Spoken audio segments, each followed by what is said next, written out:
science fiction on a screen so bright. Old classics and the new delights. The unapologetic geek will lead the way, with facts and fun to fill your day. Discussing every detail, every frame, from the eerie to the loud and the tame. Gig along with all that's great, those Sunday vibes you can't debate. Tug along with the Sunday crew, geeking out is what we do. Giggle on, it's gonna be great. Don't be late, let's celebrate.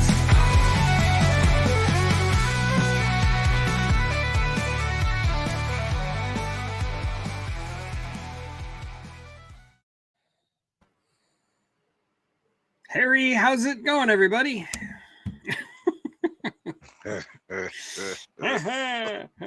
Greetings from South Carolina. Danny is not, in fact, frozen yet. Or maybe he is. And Thrash is waiting with a breath that is bated. Before I forget, Tug, let me remind me after the stream when we're backstage to go into chapter 27 of your book that starts off with the line, and I love this: John sucked down the last precious drops. And I'm going to leave it there for everybody to check out your book. And we'll discuss that backstage. Context? Quotes are always more fun out of context. All right, so hey, how's it going? Welcome to my Chug Chat. And this week, or actually this whole month, I am talking about Harryhausen. But today we are going to talk about maybe like the first half of Ray Harryhausen's filmography. I did get some little clips of trailers that I'm going to play, and I have already tested them for copyright. Don't worry, they're not going to get hit. Luckily, with Harryhausen movies, for some reason, I've never had any bad luck with copyright on Harryhausen movies. So fingers crossed. And then next week, we're going to talk about the second half. Like, we'll see how many we get through. We might have to do this for more than 2 weeks. We'll see. Because there's a grand total, I think, of 15. I'm not counting Mighty Joe Young, so that makes it down to 14. Oh, so, no, you got to count. Hey. Okay, we can talk about Mighty Joe Young if you want. I don't have a clip for it. Animation on Mighty Joe Young. But about the remake, limited. he was a supervisor on that one. He was, yep. He did help with the remake. That was Charlize Theron and Bill Paxton, I think. Yeah. I haven't seen that in a long time. I did not hate that movie. I really didn't. For some reason. Indy. Everyone knows. I like Bill Paxton. I like Bill Paxton movies, so there you go. I do like Bill Paxton, and I like Charlize Theron. It's just the movie wasn't that great. I didn't say it was that great. I said I didn't hate it. It's pronounced Taron, by the way. I'm being nice over here. Be cool. How's it pronounced? Taron. Taron? Okay. Taron? It's the hard T German pronunciation. Okay. So like somebody from Terra. Got it. She just got tired of correcting people, so I understand. Yeah. So let me go ahead and say hi to people in the chat. There's only a few so far, but I want to say hi. Good morning, Just Carowin. Glad to see you as always. Indie Spoats, literally molding his childhood. Yep. I get what you're saying. And Slasher Fred is also here. Good to see you again. And actually, Indy, he didn't start like doing any kind of like rubber molding until around the seventh voyage of Sinbad. Just FYI. Oh, and Gary Carpenter is back. So, okay, if you guys want to start with Mighty Joe Young, we can start with Mighty Joe Young. Like I said, I don't have a clip for it, but we can still talk about it. I thought we should start with the first one and go to the last one. Okay. Anybody? I mean, I like Mighty Joe Young. I've done a whole video on it. And in fact, I've done a video on pretty much every movie we're going to talk about today. Well, matter of fact, Hug, you really should start with King Kong because it's your favorite and how that inspired him. And go from there. Did inspire him. He was sitting in the movie theater watching it over and over and over again, trying to figure out how it was done. Because back then the newspapers were basically printing flat out lies about how they made King Kong. So he had to figure it out on his own. And his dad worked kind of sort of in the industry. So he was able to get a little bit of inside information through his dad. But for the most part, he just kind of figured it out on his own. And then when he was around 15 or 16, he actually met Willis O'Brien, the guy who did the special effects for The Lost World and King Kong and a bunch of other movies. Willis O'Brien was the Ray Harryhausen before Ray Harryhausen. He was the stop motion animator of the golden age. And then he showed Willis O'Brien some of the work he was doing because he was trying to make a dinosaur documentary back then called Evolution. And Willis O'Brien was impressed, but not impressed enough to hire him. So Harryhausen eventually got a job working for George Powell, of all people, on George Powell's Puppetoons. He did a lot of work there. And then eventually when Mighty Joe Young came around, Willis O'Brien had his hands full. He had so much going on at that time that he couldn't do all the work. He did all the designs for Mighty Joe Young, but Willis O'Brien didn't actually do any of the animation. That's what he hired Harryhausen to do. So Harryhausen did not all of the animation. There was some other animation done by another animator whose name I can't remember off the top of my head. But yeah, Ray Harryhausen did most of the actual animation work on Mighty Joe Young using the designs and storyboards that Willis O'Brien gave him. And yeah, there's a lot of great work in Mighty Joe Young, especially towards the end with the nursery fire. That whole sequence is a special effects masterpiece of the 1950s, early 1950s, I think. I recently watched that movie back last week, and I didn't remember till I watched it how it went to red and had the red. The red, yeah. Effects. Actually, it originally was a red and yellow dual color, but that print has been lost, so now it's just red. I had a choice between that and the colorized version, but I chose the black and white original. I always go with the black. I like the originals better than these colorized versions. All seem to be off, like AI messed them up or something. I completely agree. Yes. Let's see. We got some new people in the chat. Graham is here. Good afternoon or evening or whatever. Oh yeah, and rest in peace, Catherine O'Hara. That one hits hard because I grew up with Home Alone. She was my TV or my movie mom, so. Anyway, in everything. She has. I prefer her in Beetlejuice. 70s TV stuff from early days. Oh yeah. I've seen all that too. Yeah. Sorry, a topic for another day. Exactly, topic for another day. But yes, we must. So, what else did you have to say about Mighty Joe? Sorry, I didn't mean to interrupt you, Dan. Well, I just enjoyed it, and I totally forgot about the way the red was. I guess you'd call animated into it because it didn't look like an actual color frame.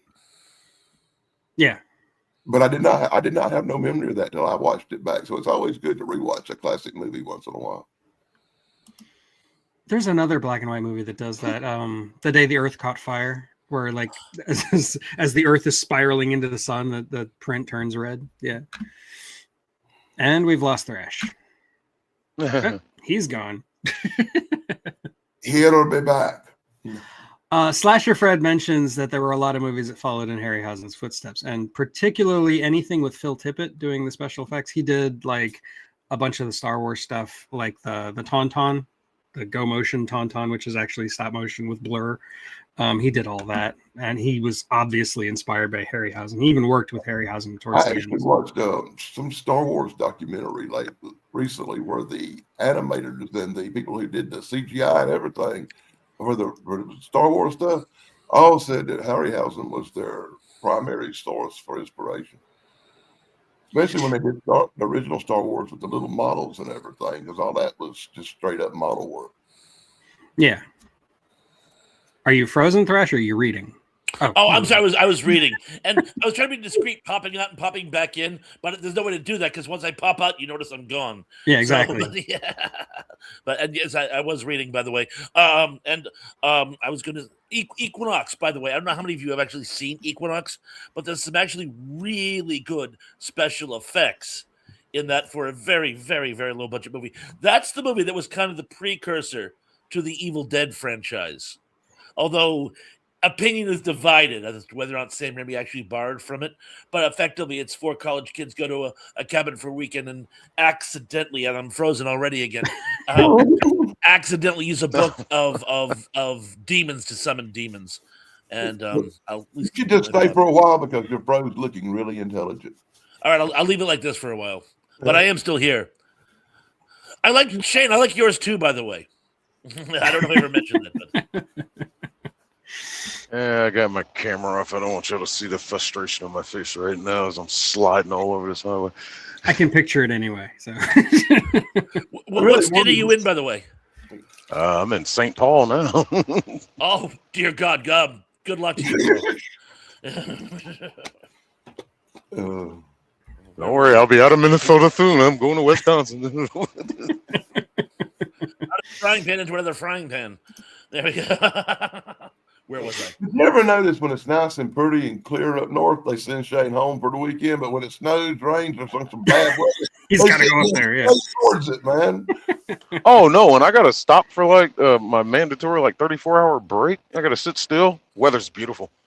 Yeah. And then that day I gotta start back rolling and clouds and dreary. Right. Okay, well, does anybody have anything else to say about Mighty Joe Young? You want to move on? Just a great movie, and definitely worth a watch. And it was an excellent introduction into the world of Harryhausen. Absolutely, yeah.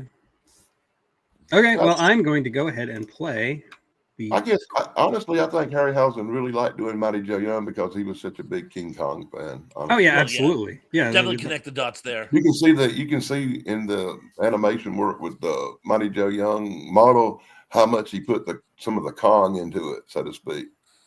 Yeah, and a lot of movies that he did after this, like some of the movies we're going to talk about today, even borrow very heavily from King Kong. Yeah. I can name a few right off the rip thinking about it. Starting with this one. Cities would be terrorized by the cruel intruder from the past. Populations crazed and panicked with fear by its destructive force. Granite and steel would crumble. Soldiers and their weapons would be powerless before the onslaught of the beast. The beast. The beast. The beast from 20,000 fathoms.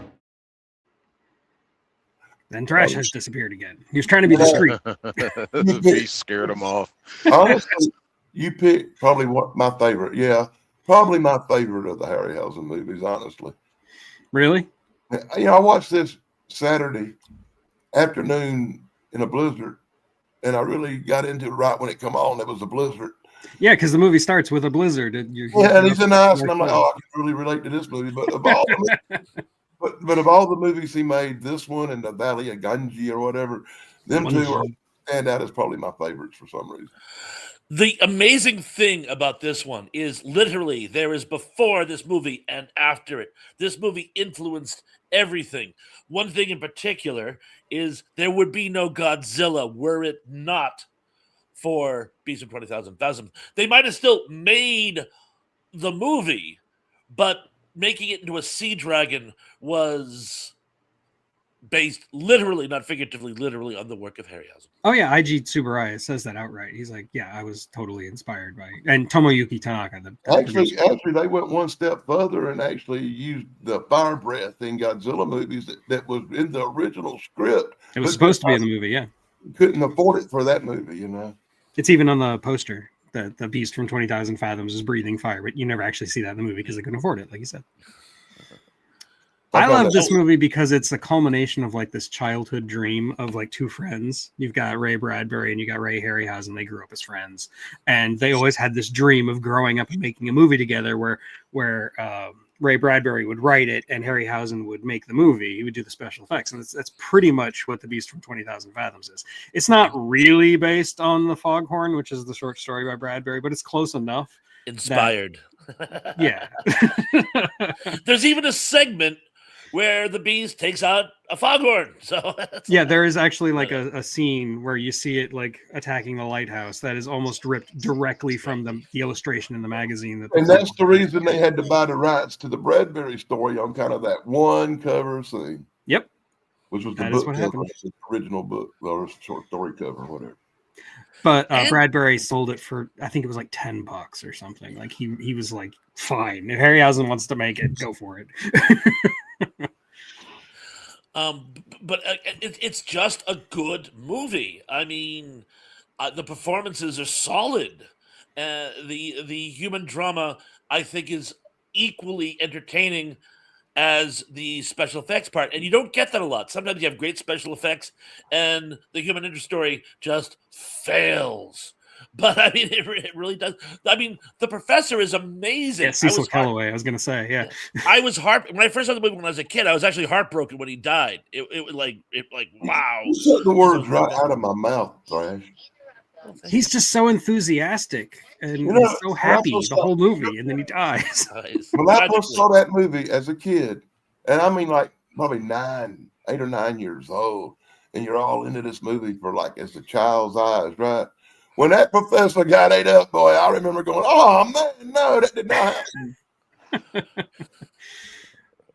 You know, it's really just a great movie. And I must say, before they go into that, they distract you with that infamous stock footage of a shark fighting an octopus, which I've seen in like 8 other things. It was in Flash Gordon, I think it was in Abbott and Costello, but it's like it's great footage. And there's a story behind that too, and I can't remember what it was. But when you see, you're like, oh my god, they're showing this again. It's like a great homage to the precursor to Jacques Cousteau. I guess what I'm driving at. Indy, there's a lot of that in some of these movies. We're going to get to 20 million miles to Earth eventually, and Venus is not 20 million miles to Earth. It's farther than that. So just saying. I think it's like 20,000 leagues under the sea. They weren't going straight down. They traveled for 20,000 leagues. So the beast traveled for 20,000 fathoms. Shouldn't you call it 20,000 leagues across the sea? Hello, Angela McArdle. Beneath. They were underwater. And hello, Angela. And I'm grabbing at straws. As I understand it, it's a French thing. The French word for beneath and across are very similar. They're different than they are in English. Something like that. Because Jules Verne, you know. I was going to say, damn you, Jules Verne. Who will come up later in this conversation, too. Yes. He was a stickler for detail, so he wouldn't have made an accent. He wouldn't have made that blooper, basically. So yeah, Beast from 20,000. Somebody else mentioned it in the comments, but Lee Van Cleef is in this movie. He's hard to find. He's like he's a corporal, cop, isn't he? Or he's a I think he's a corporal. He's a military dude. But you've also got Kenneth Tobey, who's going to come back in this conversation. The great Kenneth Tobey. Thing from Another World, Kenneth Tobey. Right, he's from 20,000 Fathoms. I don't know, man. I said I was grabbing for straws. And you also mentioned its inspiration, like all of the giant radioactive monster movies of the 50s. Reptilicas. Oh, this movie. Yeah. This movie started that. Hey, Behemoth. don't get me started on Reptilicus. I love that movie too. Yeah. What was that weird British one? Giant Gorko? Behemoth. Oh, well, yeah, Behemoth. Yeah.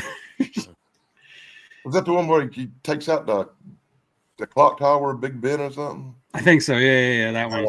I haven't seen it in a long time. And the first guy to get killed has this really, really, really hot daughter. Okay. You know, it's gonna be really hard for me to be myself today because I actually like all the movies we're talking about. Okay, well, Angela McArdle is asking a very important question. Who is Ray Harryhausen? Okay. Ray Harryhausen was a special effects guy, and he made about 15 movies where he did the special effects, and they were all stop motion. And once, if you've seen any of these movies, you would recognize that kind of stop motion almost instantly. Ray Harryhausen is probably one of the most influential special effects guys in the industry who has ever lived. And he, like I said, he only made like 15 movies, but those 15 movies are all golden. Some more than others, but they're all worth watching. Gorgo, thank you, Gorgo. I knew I was close. It was close. Gorgo. But that's been in suit. I hear the foghorn. I hear a drone. Oh, it's a plane or something. It's coming after you, Dan. No, it's a drone. They fly You can hear a foghorn from where I live, by the way. There's a delivery Well, yeah, place. Cape Cod, I guess An that makes Amazon station, and they do the drone deliveries to the local area now. Yeah. So I get drones flying over here all the time, and I've had them malfunction and drop stuff in my backyard by accident. You can see them videos on the Daily Dan blog. Okay. You could drone on and on about it. Yeah.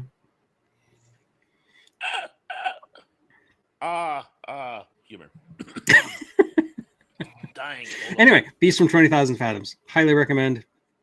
It is his first full-length non-documentary movie that he did himself, all by himself. Didn't have Willis O'Brien or any of the crew. Because when Ray Harryhausen did his work, he liked to do it alone, like nobody else. He was like a one-man special effects crew. He had this abandoned storefront that he bought, like half an hour from Hollywood, and he did all of his work in there. Even at the end of his career, even when he was doing Clash of the Titans, he worked with as few people as he possibly could. Are you going to bring up how wonderful the remake of this movie is and how great it is? It stars Matthew Broderick. Yes, the Godzilla from 1997-ish, I guess. I don't remember what year it is. Yes, that is more Beast from 20,000 Fathoms than it is Godzilla, with a bunch of weird Jurassic Parks sprinkled in at the end. It's more a crock of shit, really, if you want to be. I'll allow it. If it wasn't for Jean Reno, there'd be nothing entertaining in the entire movie. I love Jean Reno, particularly when he's trying to act like a Yank. I thought that was hysterical. Other than that, there's nothing of value in the movie. I'll tell you what, I would share the same view of this movie that you do, with Matthew Broderick in it. But after sitting through Inspector Gadget, I have new respect for this Godzilla movie. Even though I think it would make a better if they'd called this the Beast from 20,000 Phantoms or something, I think it would have done better, and nobody would be talking this conversation right now. And what I was about to bring up, Gary Carpenter brings up, there was an animated show that came along with the 98 Godzilla. That's actually pretty good. It's not that bad. It's better than the movie, for sure. Well, the Inspector Gadget cartoon's better than the movie, too. Oh, yeah, good point. My point is Matthew Broderick is the devil. I like Matthew Broderick. I cannot disagree, unfortunately. I like the Election, where he plays a I like War Games. That was his last good movie. Oh, disagree. And yeah, there was a 70s Godzilla cartoon, sure. Which was silly with Godzuki. Yes, I love it Godzuki. though. It's worse than a Kenny. But we're not here talking about Godzilla. I mean, we're talking about Beast from 20,000 Fathoms, which is very Godzilla adjacent. But you get much closer. I don't know. Anything else? We got to make Godzilla part of the conversation, because if it wasn't for the Beast from 20,000 Fathoms, there might not be no Godzilla. Oh, of course not. Yeah, no. I think I said that. Yeah. You have a gift for restating what I said only moments before, by the way, Dan. I love it. Hey, Dan, you like to restate things. No. I have to put it in English for the people out there to understand, because when he says it, it's all complicated. No, I don't. Whatever. It doesn't matter. He chooses the sarcastic option. Jeez. Everyone's a critic.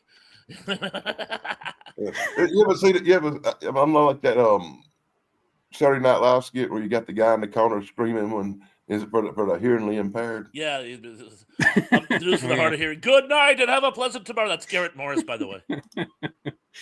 Legendary Garrett Morris. Yes, we've given Danny something to grass about, so purpose has been served. And on that note, we're going to move on to the next one. Speaking of giant radioactive monsters from the ocean.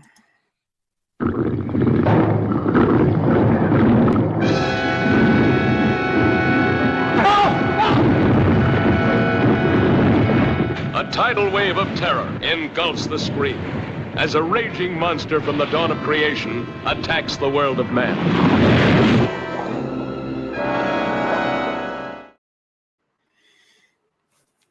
It came from beneath the sea. Great movie. You know, if you showed the whole trailer, people wouldn't mind if you could get away with it. Yeah, but I didn't want to test the algorithm too much. My channel has really bad luck with copyright. Well, no, I have a channel called Shot Theater Official, and I play these trailers a lot, and I've never got a copyright claim from these old black and white monster movies. But for some reason, they love to pick on Tug. They do. But if I put out anything involving Darren McGavin or the Night Stalker, that's my butt. Yeah. Yeah, I've discovered that TV shows are even harder to get away with than movies. So I don't touch TV anymore. I used to. I don't do it anymore. So yes, it came from beneath the sea. This is again Kenneth Tobey, but this time Kenneth Tobey's the main character, and Faith Demmer. That's actually how you pronounce her name. It looks like Demergue, but it's Demmer, not Demure, but Demmer. Didn't she invent the Switch? Huh? Didn't she invent the switch? Oh, that took me a second. Sorry. But yeah, like this one, okay, it's not as good as Beast from 20,000 Fathoms. I loved it. It's very similar story wise. Like I said, it's just a radioactive beast from the ocean that comes up, and this time it attacks the Golden Gate Bridge. And the most iconic scene in the entire movie is the giant octopus on top of the Golden Gate Bridge pulling it down. And it's not an octopus, but it's not a squid either, because it only has six. It has 6 tentacles, but it's supposed to be an octopus. But he didn't have time to make all 8. You know, I always thought that it only had 6 tentacles because it was a radioactive mutant and it just didn't develop the other 2. That's a good explanation. I like that. Let's stick with it. It's canon now. But my favorite anecdotal story about this production is San Francisco didn't want to help them do the bridge scene. So they were going to let them do establishing shots. So they rented a truck and just drove back and forth to get enough shots. Old school guerrilla filmmaking, man. I love that stuff. Yeah. I always love that story. You know, actually, that scene you're talking about, where the octopi attacks the bridge, spawned that whole genre where famous landmarks are destroyed, like the attack on the Independence Day, where the White House gets blown up. And other movies, yeah, it just completely inspired all that. Ray Harryhausen himself said that the idea of getting rid of the Golden Gate Bridge with the monster actually inspired him in the next movie that we'll talk about, where he started to destroy landmarks, and that became again a staple, especially of like alien invasion movies like Independence Day, which borrows heavily from the next movie we're going to talk about. Gee, wonderful how it rolls. Yeah. So yeah, you're absolutely right. Like the whole trope of landmarks being destroyed in sci-fi films owes its genesis to this movie. So yeah. Well, that movie also be like the inspiration for like the whole kaiju craze, because they're always coming out of the sea. Yep. I always saw that movie is kicking off that fascination. Yeah, for sure. And a lot of like kaiju monsters are like octopus things. So you see a lot of that. Like Japan and tentacles, man. I don't know. Yeah, I don't know. Well, because they eat octopus, so the idea of the octopus is its revenge. They're eating now back. I have flashbacks because I just sat through octopus a couple of weeks ago. Ew. I like calamari. I don't eat technically squid, but you know, close enough. I have had octopus before. What's it called? Unagi? No, that's eel. I don't remember. Wow, I am ignoring the comments. I gotta go. You guys talk amongst yourselves for a minute. I'm gonna read the comments. I've had fried octopus once. Not bad. I had it before. I do not like it. I'm not eating it again. I actually think I have a mild seafood allergy. Not enough to actually like put me in the hospital or anything, but every time I eat seafood of any kind, I'm always like, bleh. And someone says that could be a mild allergy. It's like your body's saying, "Don't do this; you'll regret it." So. It could be iodine. My wife is deathly allergic to all seafood, and it's because of an iodine allergy. Like any seafood. You know, the only problem I got with seafood is I see it and then I eat too much of it and don't feel good afterwards. That being said, I'm a Florida boy. I love seafood. Okay, I used iodized salt, and that doesn't affect me at all. In fact, I love salt. Iodized salt. Like she doesn't seem to have an issue with iodized salt either, which is weird. You're kidding. I don't understand it. I just know she can't eat seafood, and if she does, she like blows up like a balloon. Like she once touched a plate that had seafood on it, and her hand swelled up like. I mean, it was fiendish looking. It looked like something out of that Star Trek movie where Captain Kirk's hand gets really big. Yeah, that's something I'd be getting the doctor's office complaining about. I need some medicine, man. Come on, dog. I mean, we keep EpiPens around because my son's also allergic to peanuts. So I'm not allergic to anything, although my skin will develop rashes from anything. But that's when I was really young, I had allergic reactions to black pepper. Really? Yeah, but as I got older, I grew out of it, and now I actually use black pepper on my food. I'm the opposite. I developed a mild allergy to pepper. If I eat something with pepper, it like wreaks havoc with me. When I was still working in hospitality, we'd have to fill the salt and pepper shakers at night. If I spilled pepper in my hands, they'd start to itch. I'd have to wash it off really quickly. Crazy. Wow. How did we? But get I on wasn't this? allergic to pepper as a kid. That's weird. Life I is can't weird. imagine. Now Anyway, back to- Carowin mentions Squidward, and yes, Squidward was also a radioactive squid from the under the sea because he's from Bikini Atoll. That's where Fair Bikini enough. Bottom gets its name. So just so FYI. the same thing that created Godzilla created all these mutants that live down there under the sea, like the Correct. squirrels and all that. Oh my Yep. God! That's I the never knew backstory of that. SpongeBob. That That is is the actually backstory the of SpongeBob. backstory of, and that's why Crab's daughter, who is a whale, can breathe the water. It's a mutated whale. It's like a Yes. water world whale. They're all Where it can mutants. Oh jeez, that just changes everything. I've opened your eyes, man. And Mant. After my own heart mentioning Mant. For reasons that real true fans know. I know. I got the reference.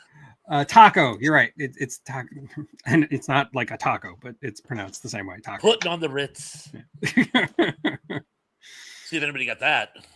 If you're old enough, Taco did a cover. There was a I know. musician, a one-hit wonder in like 1986. He did a cover of "Putting on the Ritz." Really good version, actually. Oh, so you And didn't know the what I was talking about? Good. and the best I part thought it of was this being is- really obscure there. No, I got it. I know. Oh, good. and the best part of that is he's dressed up like $1 million trooper, trying hard to look like Gary Cooper. I was going to say, you find a word that rhymes with Cooper that fits contextually in the song. Allergic to It's no fresh blooper. fruit? I've never heard of that before. That's new.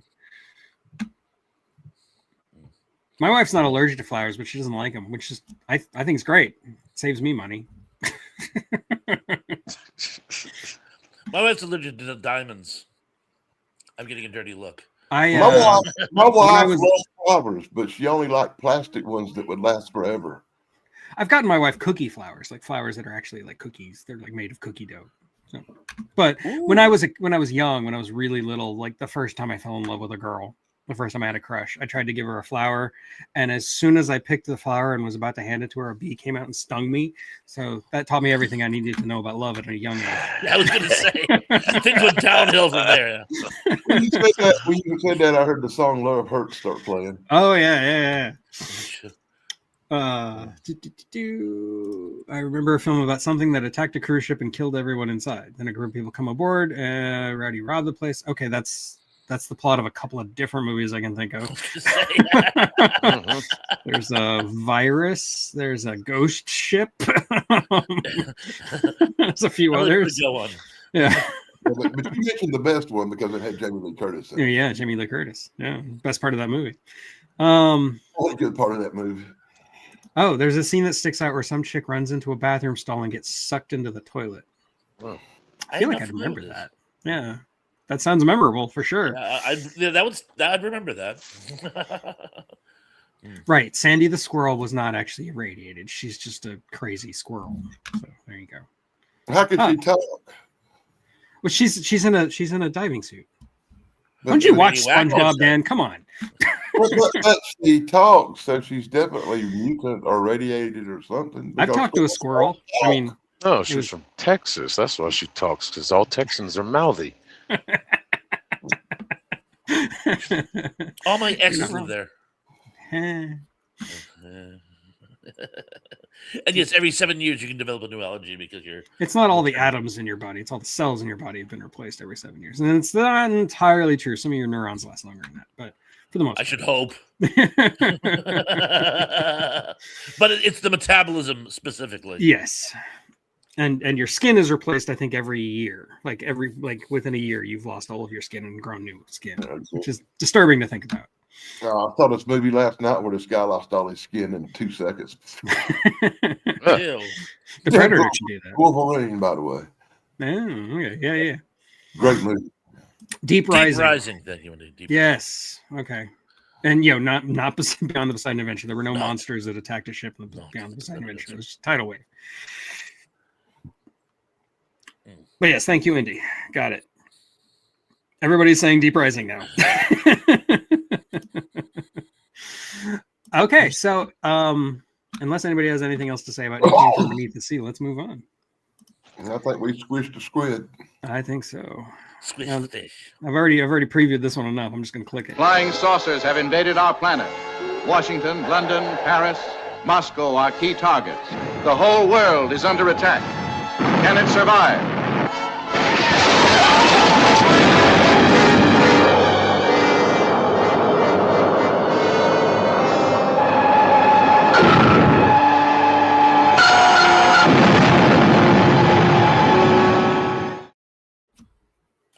Earth versus the Flying Saucers, another incredibly influential movie. You guys take the floor. I'm not going to stand. No, The one thing about this is, oh, I'm sorry, Shane, you first. Shane?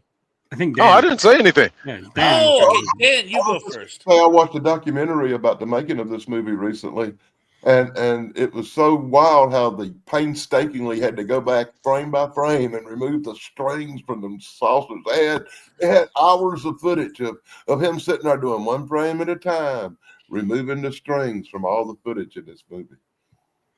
Yeah, and while he was there, sometimes he actually fixed some of the effects work that was getting kind of wonky. Like some of the compositing in the old days when you did split screen compositing, like there was always going to be like a big black bar around everything. And so he would actually, since he was there erasing the strings anyway, he figured he'd just paint over all the black lines. And that's why the compositing looks so good for 1956 or whatever year that was. And yes, Paul Frees' voice work. He does the aliens, yeah. Just outstanding. It's possibly the best part of the movie. I like we the come to you from thousands of miles from your planet. Thousands of miles, really? It's not very far. He does that in 3 or 4 movies, don't he? Yeah, Paul Frees does that in a bajillion movies. With George Pal as well. Too, yeah. Mainly, I was talking about Harryhausen movies on like. Yeah, he does Harryhausen movies. He does do other Harryhausen movies, yeah. But remember, George Pal gave Harryhausen his start, so there's a connection there, by the way. And the biomechanical aliens, I thought was really, really slick too. The funny thing is, and that's why I my list is in order of importance. Of all Harryhausen's work, and don't hate me, I think this is his least awe-inspiring. Because it's mostly just the saucers, which again are really, really slick and look really, really cool, but it's just the saucers and their little spinny things, you know what I'm saying? With the one exception of when it knocks over the Washington Monument. That is outstanding, and as you said, it sets us up for any number of future alien disaster films. But again, much as I love this film, I don't see it as the best showcase of Harryhausen's work, if that's fair. Yeah, there's no creatures. Like it's and like you said, the flying saucers are slick, but that's all they are. They're just. If you look at the original artwork he did for this movie, he actually did some creatures, and they look like there was going to be creatures. Clash of the Titans, Medusa, and it had the snake body, and they were just the most awesome artwork, but they didn't let him do it. It was based on his same idea he had for War of the Worlds for George Pal, which he was also going to do at one point. And there's even test footage where you can see the Martian, and the design of the original design for the aliens in Earth versus the Flying Saucers looked very similar to that. And yeah, they kind of look like miniature Krakens. Yeah. He liked to reuse a lot of ideas and designs. That like weird mustache thing that you see on the Kraken was also on that alien and also in the Emir, which we'll talk about in a minute. So yeah. Anyway. In fact, initially when they were in pre-production for War of the Worlds, just to like divert to that again for another minute, before the Manta ships, which are outstanding, I love the Manta ships, but before they decided to go in that direction, didn't Harryhausen want to do the sort of tripod thingies that the Martians actually use and have it look more like authentic to the actual movie? They were going to be like just tripods walking around stuff. Yeah, it was based on the classic illustrations from the original first edition of the War of the Worlds. Yeah, I've always even Ray Harryhausen agrees that this is his weakest movie. Like this is the one he says, if he had to pick a least favorite, even though he loves all of them, he said this would be the one he would pick because he feels like he didn't get to showcase his work that much. So, well, thank you. I feel better now. I wouldn't say that. It's not his least favorite movie to me, but not my least favorite movie he does. No, it's not my least favorite of his either. We'll get to that. I later. love the Or fire next week. saucer look, and I think he did wonderful for the time and the era. The special effects for that era would be outstanding. And really, if you stop and look at like the building destructions and stuff like that, like his effects work is really good. And the stop motion, like the White House being crashed into and collapsing around the main characters. I mean, that's really good stuff. I mean, he did some really good work. Don't sell him out just because there's no big creatures in this movie. Oh, I must point out, I do thoroughly enjoy this film. Oh, I love this movie. I think it's great. Well, I think that's the one thing they missed in this movie is not letting him do some weird alien creature, because that would have just made it better. It was money, wasn't it? Yeah, it was always money, man. Come on. That's why the beast from 20,000 Phantoms spit instead of blood fire. Good night, Angela McArdle. I'll see you later. Hope you feel better. Yep. And yes, that Washington Monument shot is absolutely iconic. Yes. And like somebody else mentioned, in Mars Attacks, you basically see it recreated with a little bit of a joke put in, because Mars Attacks. They even did it in stop motion because Tim Burton also grew up on Harryhausen movies, like most people did. I also want to mention this movie features my 1950s sci-fi crush, Joan Taylor. I love Joan Taylor. I just have to put that out there. I thought Joan Taylor was hot too. We all did. It's a fire, man. No argument here. She's in the next movie too, but I absolutely love her. Anything she's in. Hold on, all right, that's not a big deal. Anything else? Earth versus the Flying Saucers. Great movie. Agreed. Okay, we'll move on to the next one. Let's see. 444. Oh, here we go.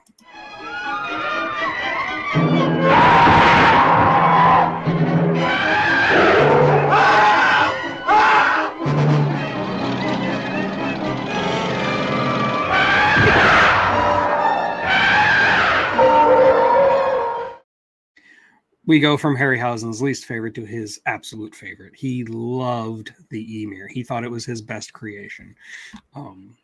So yeah. What do you guys have to say about 20 Million Miles to Earth? Absolutely love the film. It's just I saw it when I was a kid and I was like riveted. And the great thing about this movie, and again, the Emir just looks amazing, by the way. It's the most believable creature probably of all stop motion, not just Harryhausen, of all stop motion. But the wonderful thing about it is it's the most sympathetic creature. I mean, it only defends itself when it's attacked, and they just keep attacking it. They talk about it starts off when it's only human size and it's in the barn, and the guy hits it with the pitchfork and thinks it's going to go over from there. So while most monsters are just outright monsters and we have no sympathy for them, it's the first time you actually do feel tragic for the monster. It has to be stopped, but it breaks your heart to do it. And again, that's a trope we see in many other giant monster movies, particularly. So again, the influence cannot be understated.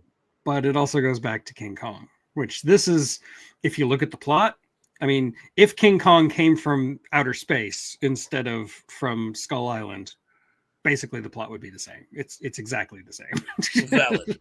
Valid. But King Kong goes batshit and kills people just because he doesn't get his way. Well, sure, but he's also taken out of his natural element and yada yada yada. But you got to remember now the Emir thing. It never actually. It was totally against killing. It hurt the farmer, but it didn't kill him. It didn't. Right. You always see the animals still breathing after even the elephant's still breathing after he got the butt He whooped. didn't kill the elephant. The Emir would not kill. He does kill some soldiers in the end, but they were shooting fire at him and stuff, so valid. But yeah, he's supposed to be sympathetic. That's the whole point of the movie. When I was a kid, the one thing I was wondering is, I was like, it's getting giant, it's getting big, it's growing fast, but you never see it eat nothing much. Yeah, except for like a bag of sulfur. How does it get so big? Yeah. And I guess it was filmed in Rome because at the time Italy was giving all kinds of incentives for film companies to film there. So also, Ray Harryhausen wanted a vacation. He wanted a European vacation. But yes, Rome was also offering tax incentives. And this started the long trend of Harryhausen basically going to Europe to film his movies. Like almost every Harryhausen movie after this was filmed somewhere in Europe, usually Spain for some reason. They could have made it a lot more horror based by having this thing eat people. And that's why it keeps getting bigger. It would have been a little bit better, probably. Well, I heard somewhere this film was actually being marketed more to children. Yeah, like all Harryhausen movies, it was marketed towards children. Like every single. They all Harryhausen were? I didn't know they all Well, were. not Beast from 20,000 Fathoms, but pretty much everyone after that was actually marketed towards kids. Even It Came From Beneath the Sea was marketed towards kids, which is weird to me. But Yeah, weird to me too. If they remade it today, it would be a people eater for sure. yeah, A purple probably. people eater. And at the beginning, when it like comes out of that goo, that like container that got washed up on shore from the ship coming down, and then like you see it climbing out of the goo and stuff, like you could totally see that as the beginning of a horror movie. I mean, it's very thing-like. I just want to think into the astronaut's mind. He thought, well, it might be a good idea if we take one of these giant monster eggs back to Earth with us. Yeah, I know, right? That's how these plots happen. Yes, it should be 24 million miles to Earth. There you go. Thank you, Indy. And yes, Harryhausen did actually supervise the colorization of all of his black and white movies, which this was actually the last one. This was the last of his black and white movies. And yeah, he did oversee the colorization. So like the colorization you see is, if not perfect, which it's not, I don't actually like any of them, they're still approved by Harryhausen. And the emir is like 100% green. Like even his eyes are green. It's really weird looking. I don't like it. You know, I don't think I've seen this movie colorized yet. The only one I can stomach colorized is Earth versus the Flying Saucers. The rest of them just don't look right at all. Especially the creatures. I think that's why. The creatures just never look right. Yes, they did do a lot of damage, and it's probably why Harryhausen was not invited back to Rome.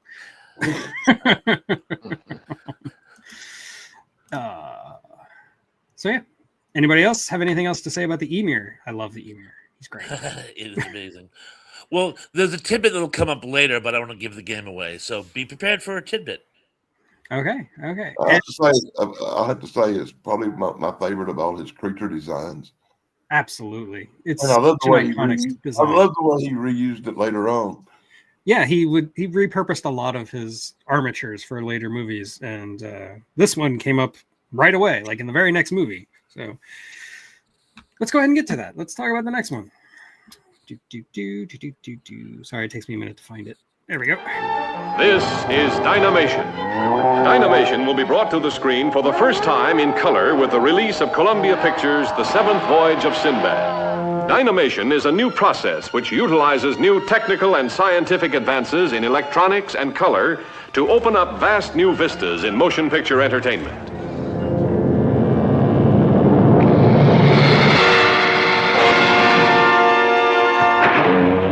The Seventh Voyage of Sinbad is the eighth wonder of the screen. So now we leave science fiction and go into fantasy. I'm not going to talk too much about this one because I have a review of this exact movie coming out in about an hour and 10 minutes. So I'll let you guys have the floor.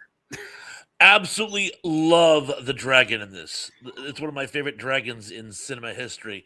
And having a fight between two colossal things, it's not the first time we've seen it, but I think it really set the bar. I think it's the first time we've seen it in a Harryhausen movie. Yeah. Well, first time we've seen it in a Harryhausen movie. But King Kong does fight a T-Rex in That's Kong. True. Yes. So, I mean, the trope is there. But I guess the emir does fight that elephant in stop motion. So, but an elephant is a regular animal. Yeah. It's not like a. Yeah, but in this movie, what stole the show was the epic battle with the skeleton thing. You know, just it was the first time you saw skeletons come to life like that. They looked almost real enough to believe. The amount of work that was put into just that fight with the skeleton is incredible. It's immense how much work they did.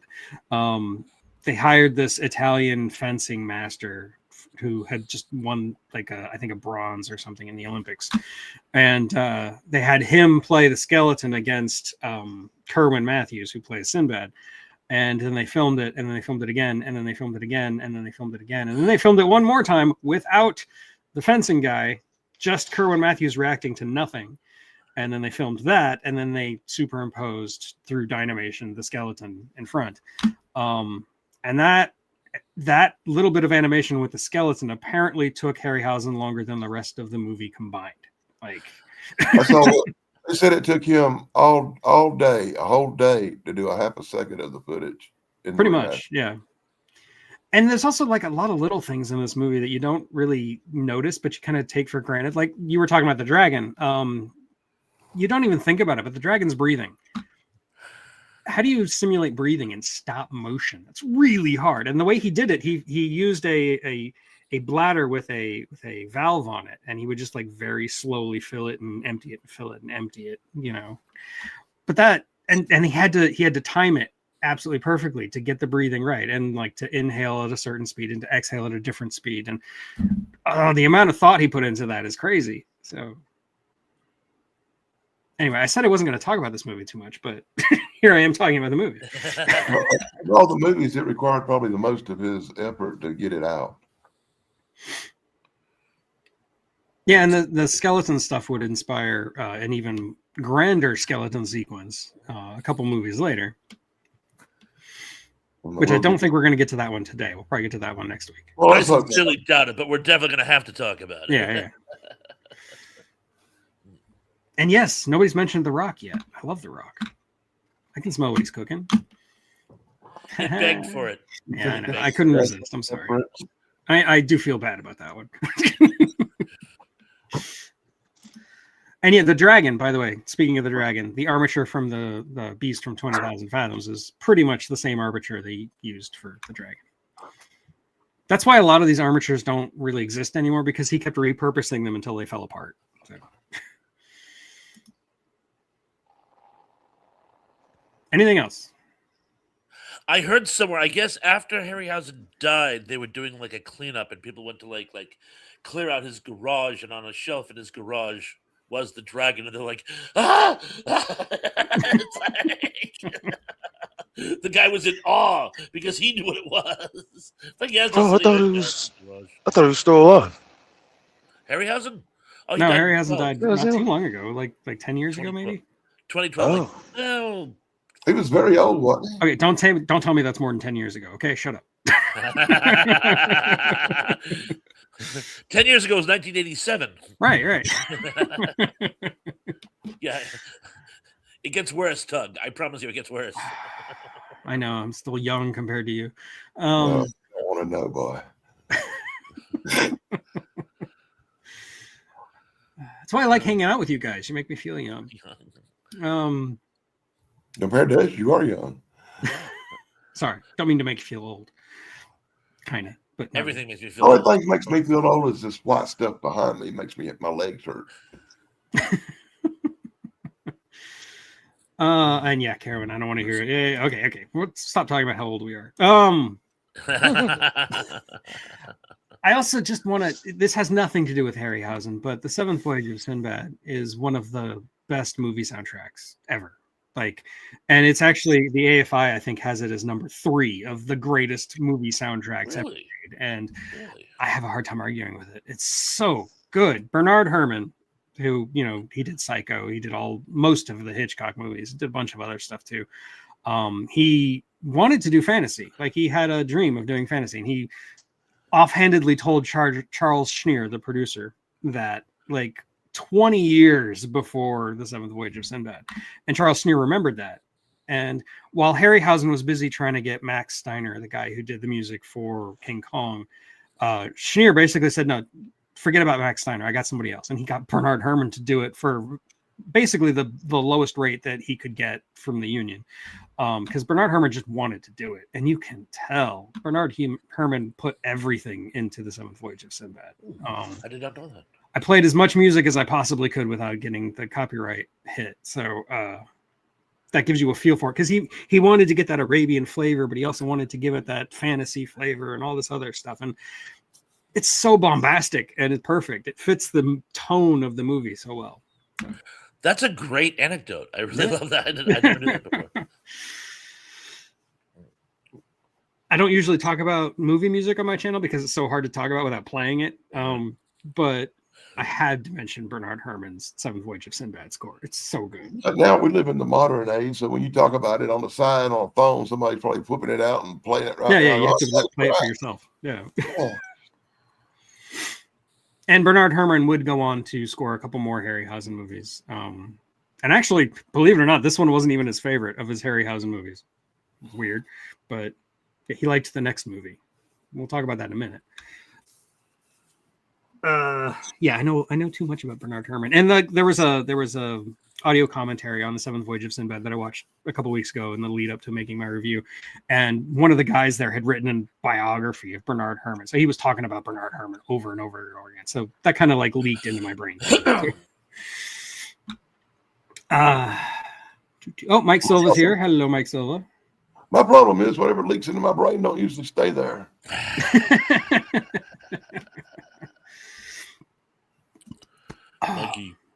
But where you were talking about there's before and after the Beast from 20,000 Fathoms, I feel like there is a before and the after Seventh Voyage of Sinbad. Because at the time, I don't want to spoil my review too much, but at the time, Hollywood was basically saying that the sword and sandal genre was dead, that big epics, fantasies like that were going to die because they just were not profitable. And then this movie, which Harryhausen made for, I think it was $60,000, whatever it was really low. Even for that. And it made a killing. It made like, I think $6 million, which for 1958, 1959, that might as well have been Titanic money,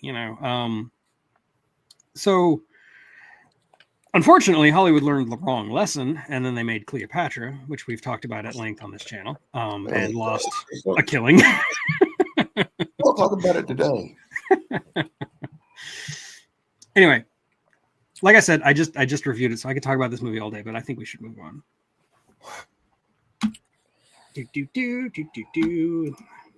Let me find it. The next one is...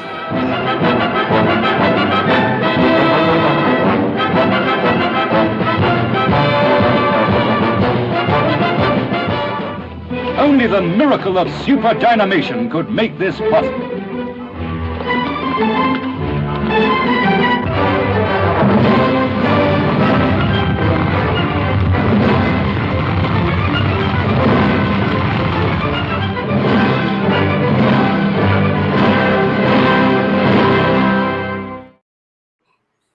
Gulliver's Travels. Well, the three worlds of Gulliver.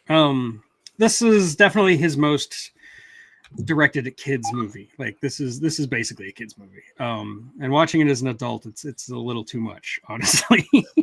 It's not my favorite Harryhausen movie. I do like it. I do appreciate it. I do think that there's some really cool special effects tricks that he uses in it. But even it doesn't look as good as even some of his earlier movies. Like some of the compositing looks terrible. But I don't want to bash it too much because I'm also going to review this movie next week. So what do you guys have to say about Gulliver? Well, I oftentimes forget that it's Harryhausen because there's so little stop motion animation in it. Yeah. Even Dansley's favorite has more Harryhausen animation than this one. It's pretty much the alligator, and there's a scene where there's like a wall of normal size. It was supposed to be normal size animals when he goes to the not the Lilliputians, the big people, the Brobdingnagians. With Jim Backus as their king, and I thought he stole the movie. Yeah, he's great. He's awesome. I love him. But I don't think of it as an animation movie, even though I do like the battle with the alligator. It's fun. It's very short, though. Yeah, I know. But mostly he was just riffing off of the scene, the bit in Sinbad where like the princess was shrunken down and was like sitting on the pillow and all that stuff. He's basically just riffing on that for an entire movie. And yeah, there is some really impressive special effects work, but it's not very flashy like usual Harryhausen. It's not like that. But also, I'm not a big fan of Gulliver's Travels in the first place. I think it's kind of a dumb book with really dumb words in it. Hey, I will say that as a child, when I seen it like 8 years old, 9 years old, I enjoyed it then. I haven't really watched it back too much over the last 40 years. But I did enjoy it as a child. Yeah, I can see that. Like if I were a kid watching it, unfortunately, I never saw this one as a kid. I just missed It's one of the movies I saw as a kid, and I still remember through kids' eyes because I haven't really seen it since. So it's kind of hard to judge it now. Yeah, maybe because keep it that way. Yeah. Yeah, because I'm afraid if I watch it now, it won't be it'll be like. It'll be like when I watch certain shows back now from my childhood, and they're not the way I remember them. You know, like Buck Rogers. I remember Buck Rogers way different than it is when I watch it back now, for some reason. Also, as an adult, there's weird. This movie makes really weird plot decisions that really bother me. Like the beginning of the movie, it introduces a love interest, which that's par for the course these days. And the first half of the movie, when he's with the Lilliputians, all he wants to do is get back to his fiancée, like his love. But then halfway through the movie, he gets to Brobdingnag and meets up with his wife. They get reunited off screen. What? Why would you do that? And a whole lot of exposition is just not there. Like, what is she doing there? How like they sort of like have a throwaway line that she got shipwrecked herself, but they don't really go into it, and she doesn't really talk about how she became like in the king's custody. Like there's a whole lot of stuff that just doesn't make sense, and they just brush it over. Where if you were a kid, you wouldn't care, obviously. But as an adult watching it, I'm like, what is happening here? Where did it's like I skipped 2 or 3 chapters. Like, what happened? Yeah, I just recently watched this movie because, like I said, I'm going to review this one next, but I haven't written a script yet, so I'm not spoiling any review. One thing that I thought was an interesting choice was in the movie, he drinks a cup of water and spits it onto the castle. In the book, it's a much different way to put the fire out. Yeah, that's true. It's not water, it's wine, by the way, because it ruins her dress. Thank you. Yeah. Gotcha. Either way, it's gross. Like getting Yeah, spit on by a giant. It's nasty. Well, If I had my choice of the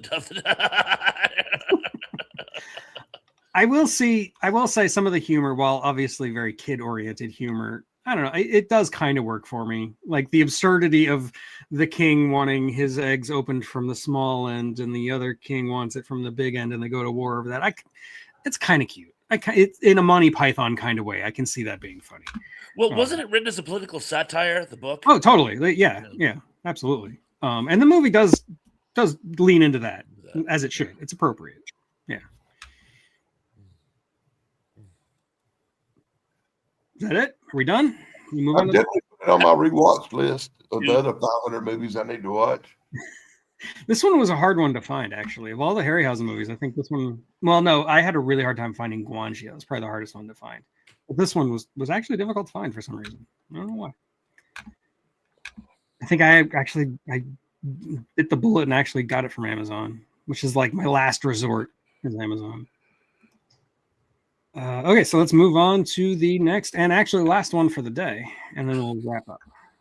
Photograph on land, under the sea, and in the air. Truly a first in motion pictures.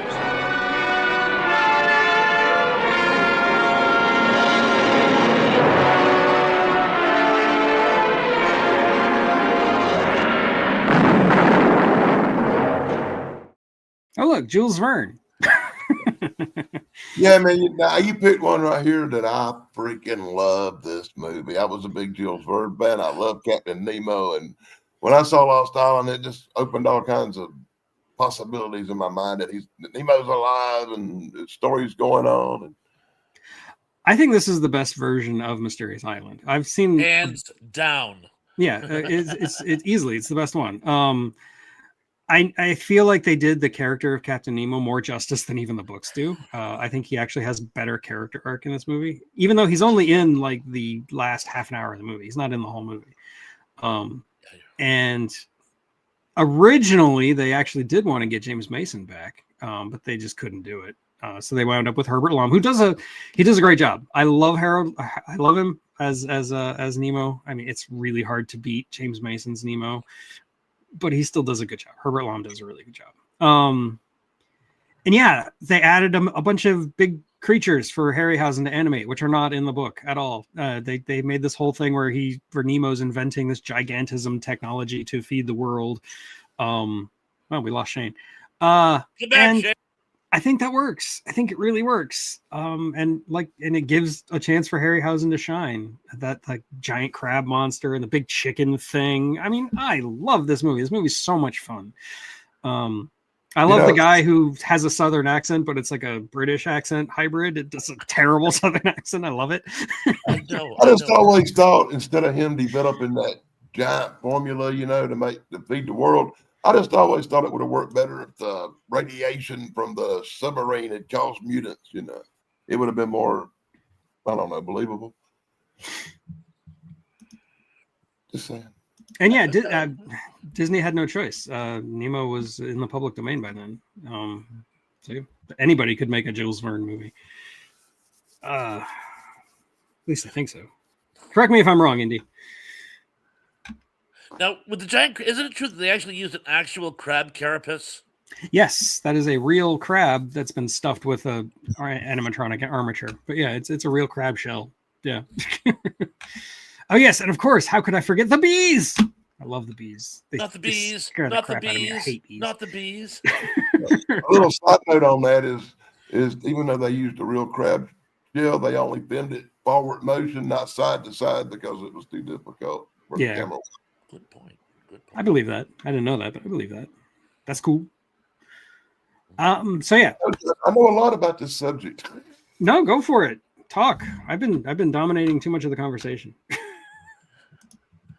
I remember I saw this on a TBS or something like 30 years ago.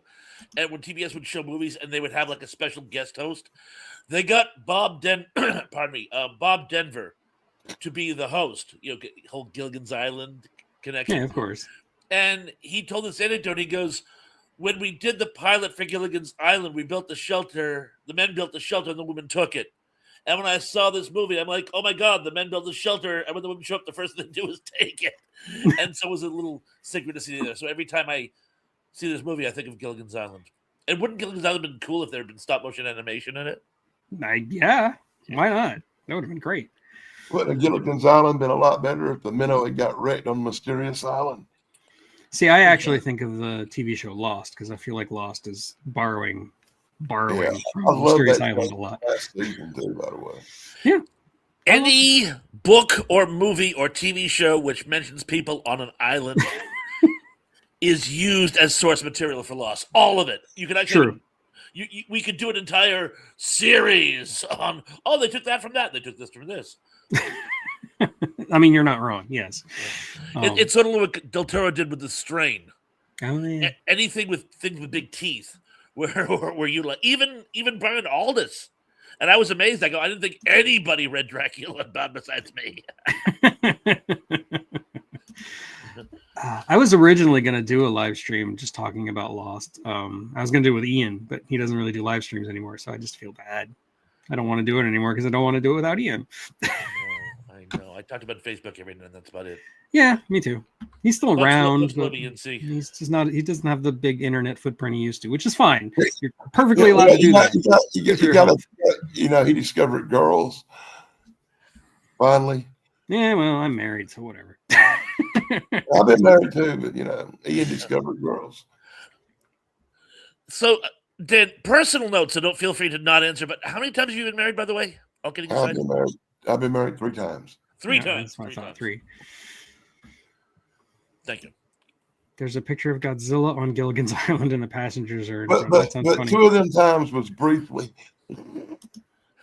I'm sure it didn't seem brief at the time. Touche. Well, actually, there was a conceptualization of in the 3rd season of Gilligan's Island, they were going to give him a pet dinosaur. Really? It was just way too expensive. But yeah, they were doing that 3rd season thing where they were just desperately trying to find a way of, reinvigorating it. And they actually used the test footage in an episode where he dreams of being a caveman. But yeah, they were going to have him have a pet dinosaur. It was just ridiculously expensive. I think I sort of remember that. Wow. Neat. That's information I did not know. Maybe I'll write that down for my shorts. I'm not sure it's germane to what we're talking about. Not but really, there was not at all. stop motion, so that's. But we're pretty much done.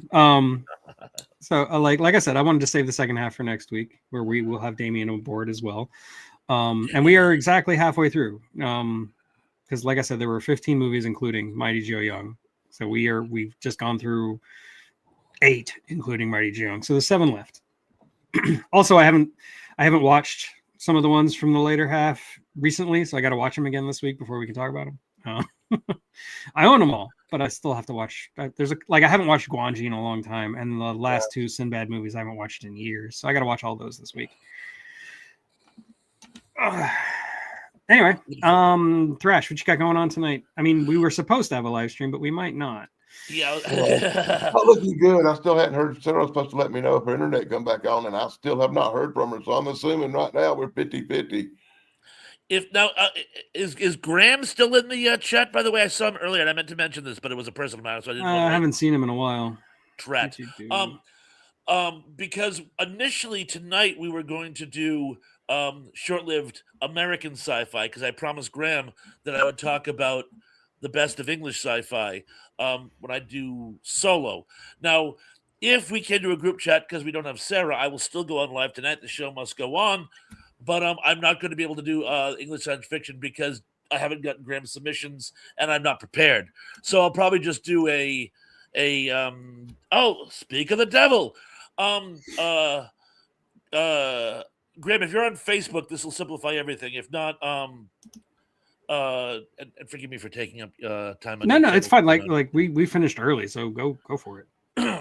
Graham, you said you had some great suggestions for English science fiction TV series.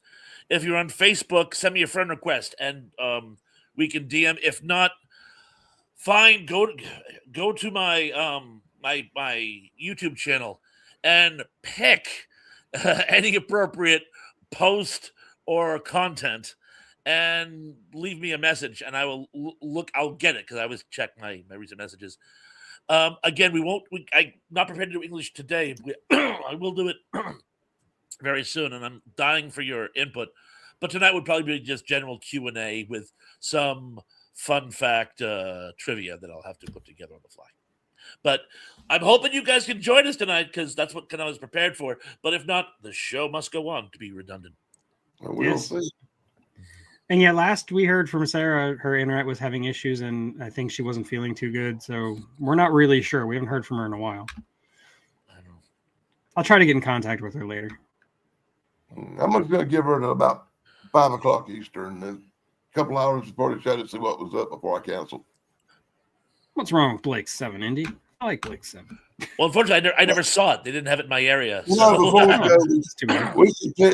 we should pick our favorite movie from the first half. Oh, okay. That's a good idea. Yeah. I'm going to say probably... I don't know. 20 Million Miles to Earth. I'm just going to say that because I really like 20 Million Miles to Earth. I love the Emir. Clash of the Titans. Well, that's the second half. We're not there yet.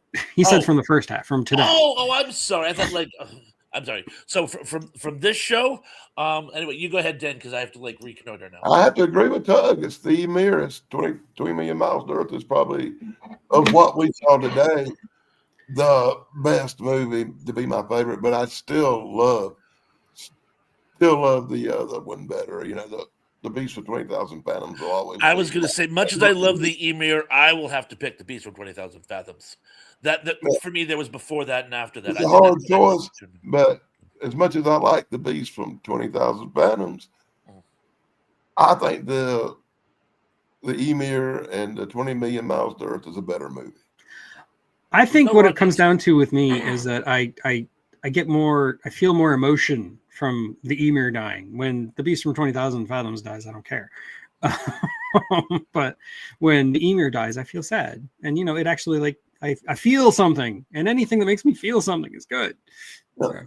To me, it's because it's more of a plot. With the Beast, I love the movie, I do. But it's just a monster that comes out to ice, eats some people, and gets killed. With 20 Million Miles to Earth, you got the whole spaceship, the egg thing, the plot, And the only thing wrong with this movie is the irritating little Kenny kid running around the stand, that little bastard. But other than that, it's a great movie. I don't like movies with irritating little kids in them. Actually, my second choice wouldn't be The Beast from 20,000 Fathoms. It'd probably be Seventh Voyage of Sinbad because I really like the Seventh Voyage of Sinbad. But I don't think there's a wrong answer. I still got to go with 20 Million Miles to Earth. I think it is my favorite of the first half. The second half is totally different answer. But I like science fiction and horror a lot better than I like fantasy stuff. Yeah, me too. That's why I tend to cover horror sci-fi on my channel more. But and this there probably is a February. wrong answer. I think if you say the Three Worlds of Gulliver, that would be the wrong answer. That would probably be the wrong answer. Other than that, there's no wrong answer. And yes, Clash of the Titans, First Man on the Moon, Sinbad and the Eye of the Tiger. We will talk about all of those next week. At length, I have fun facts on all three of those, by the way. Nice. If you showed every movie we talked about today to 10-year-olds, guarantee you they would 90% probably like Gulliver better. Oh yeah, they would love Gulliver. Like I said, it's a kids movie, and it's the most kids movie. Your age. Okay, and like I said, I have my review of the Seventh Voyage of Sinbad coming out at the bottom of the hour or top of the whatever at the hour. I've lost my ability to speak, so I think it's time we should call it. The first rule of trivia should be entertainment. Nah, I disagree. I think showing off is the first rule. But unfortunately, Indy always beats me anyway. So unless it's about Godzilla, I think I beat him on Godzilla. That's the only one I think I beat him on. Anyway, this is me trying to say goodbye. Thank you everybody in the chat for being here, and thank you Danny, and thank you Thrash, and hopefully we'll see each other tonight, or I'll see you Thrash when you go live. Hope to see you all there. Yep. And we all hope when Buff left abruptly that it wasn't nothing really ice related, truck related, or nothing bad. Yeah. I think he just doesn't have a whole lot to say about Harryhausen movies, honestly. Well, he is more diehard. Yes, if I want to talk about Die Hard, he's definitely the guy I got to call. Yeah, I think he knows more about Die Hard than I do. I would bet on it. Okay, I'm gonna hit the button now. Thank you and good night.